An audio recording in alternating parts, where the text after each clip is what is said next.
السلام عليكم ورحمة الله وبركاته. أهلا بيكم معانا في وصفة جديدة من وصفات منوعات مطبخ أيموني. هنعمل النهاردة مع بعض الحجازية الاسكندراني اللي تستاهل بقكم. طعم القرفة اللي بتبقى فيها ديت بالذات في الشتاء بتبقى حاجة حلوة قوي وبتدفي وبتبقى جميلة جدا.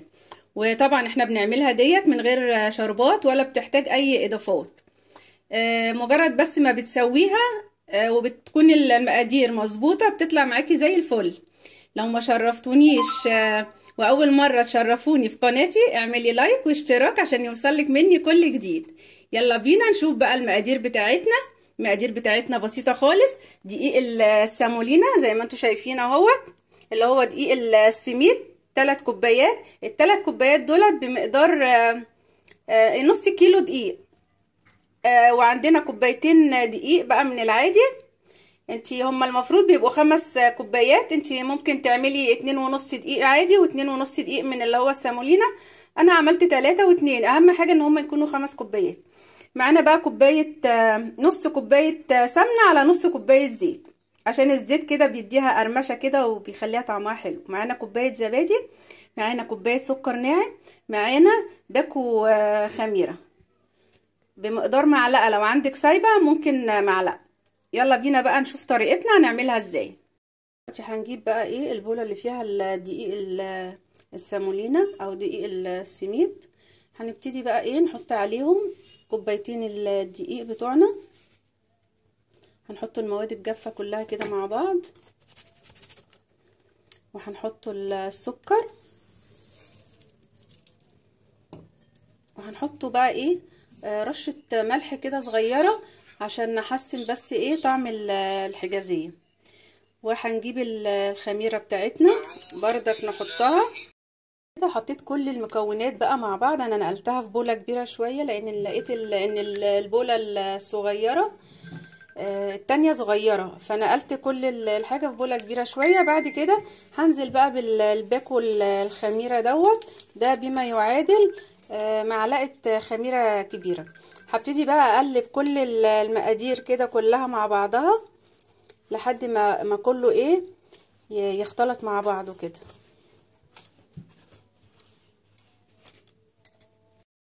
بعد كده بقى هجيب السمنه والزيت بتاعتنا زي ما احنا قلنا، ولازم يكون سمنه وزيت. نص كوبايه سمنه ونص كوبايه زيت عشان نستفاد من الاتنين. السمنه بنعومتها والزيت يدينا كده قرمشه خفيفه كده في الحجازيه بتاعتنا. وهنقلب بقى كل ده. بعد ما نزلنا بالسمنه بتاعتنا هجيب بقى علبه الزبادي اللي انتوا شايفينها دي، هنزل بيها بقى. وعندنا بقى ربع كوبايه ميه دافيه، هنزل بقى بيها واحده واحده كده، وابتدي اقلب واشوفها هتاخد بقى الربع كوبايه الميه ولا لو عايزه شويه تاني هنديها.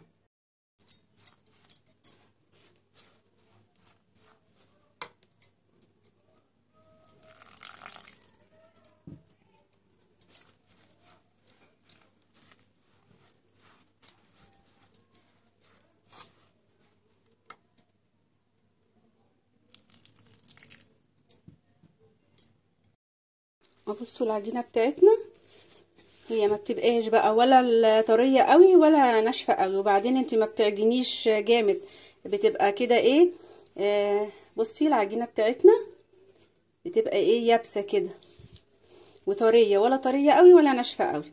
دلوقتي كده العجينه بتاعتنا بقت تمام. هنسيبها بقى ترتاح نص ساعه ونروح نحضر بقى الحشو بتاعنا.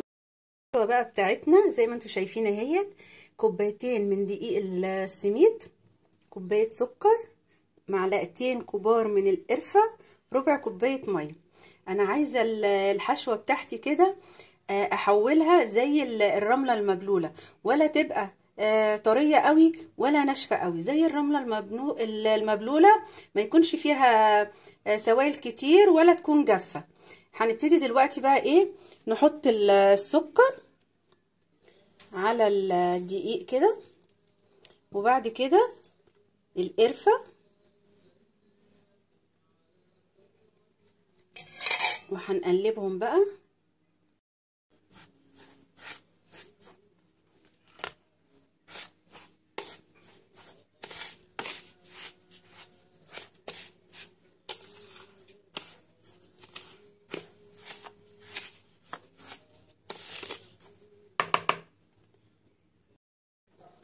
خلاص كل المواد اهيت اختلطت مع بعض. هبتدي بقى ايه انزل بالميه بتاعتنا بس بالتدريج عشان الدقيق بتاعنا ما يكلكعش ايه مننا، واحده واحده كده.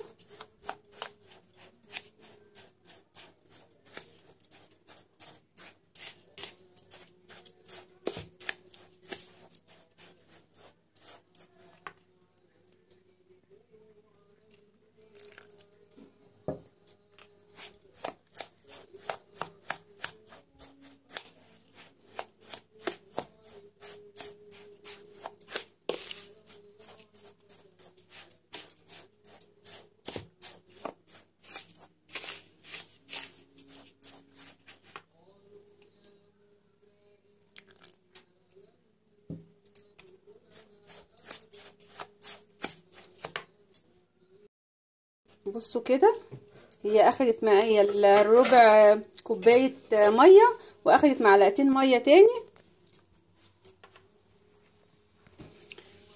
بصوا ولا هي مبلوله قوي ولا ناشفه قوي زي ما انتوا شايفين كده. دلوقتي بقى ايه هنجيب العجينه بتاعتنا ونشوف هنعمل ايه. العجينه بتاعتنا بعد نص ساعه، وجبنا بقى ايه صينيه كده زي ما انتوا شايفين اللي هي بتاعه البيتزا ديت، ورحنا جايين دهنينها زيت. وهبتدي بقى ايه اقسم العجينه بتاعتي نصين.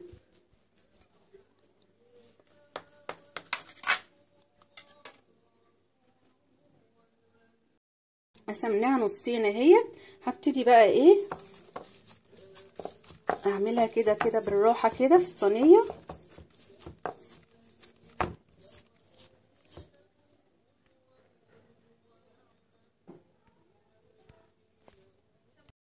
بصي اهيت زي ما انتوا شايفين اهيت، وتعملي وانتي بتعملي اللي بتبططيها كده تحاولي ان تخلي لها حرف كده عشان لما تحطي الحشوه ما تطلعش بره الحجازيه. هنبتدي بقى ايه نجيب الحشوه بتاعتنا. نزلنا بالحشوه بتاعتنا هنبتدي بقى ايه نعملها كده بالراحه.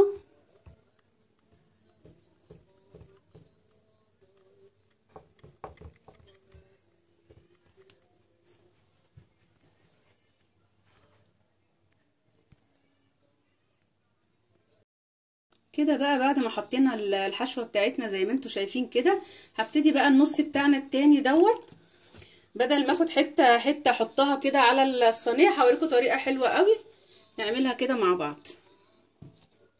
هنجيب صينيه زي ما انتوا شايفين كده اللي هي زي اللي احنا بردك عملنا فيها بتاعه البسبوسه او اي صينيه عندك، وهدهن هنا الظهر كده زيت عشان ما تلزقش معايا. وهبتدي بقى ايه ابطط الوش هنا بدل ما اخد كل حته حته احطها على البسبوسه على الحجازيه، لا هبططها هنا. بصوا كده خلاص اهي. هنجيب بقى الصينيه بتاعتنا ونيجوا قلبينها عليها.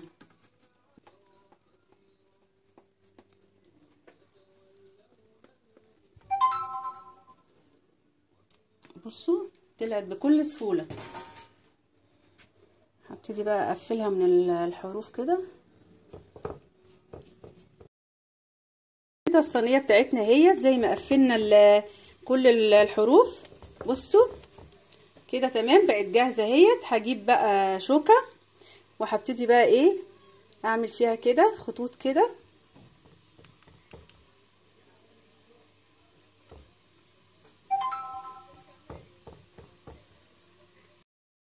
عملنا هي الخطوط ديت. الحجازيه طبعا مشهوره بالخطوط ديت. هبتدي بقى اعمل الناحيه التانية كده.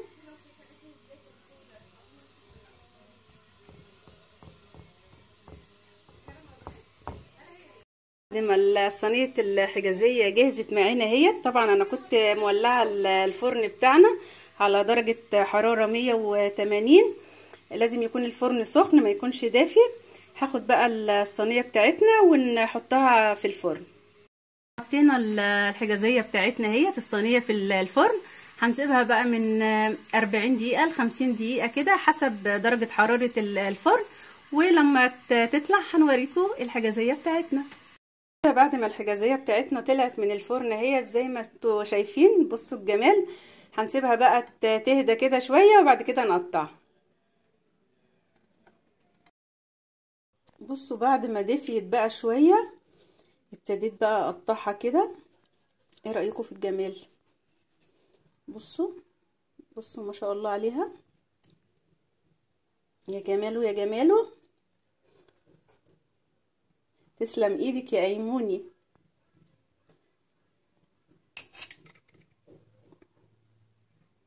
يا رب يكون الفيديو بتاعي بقى عجبكم ويكون سهل.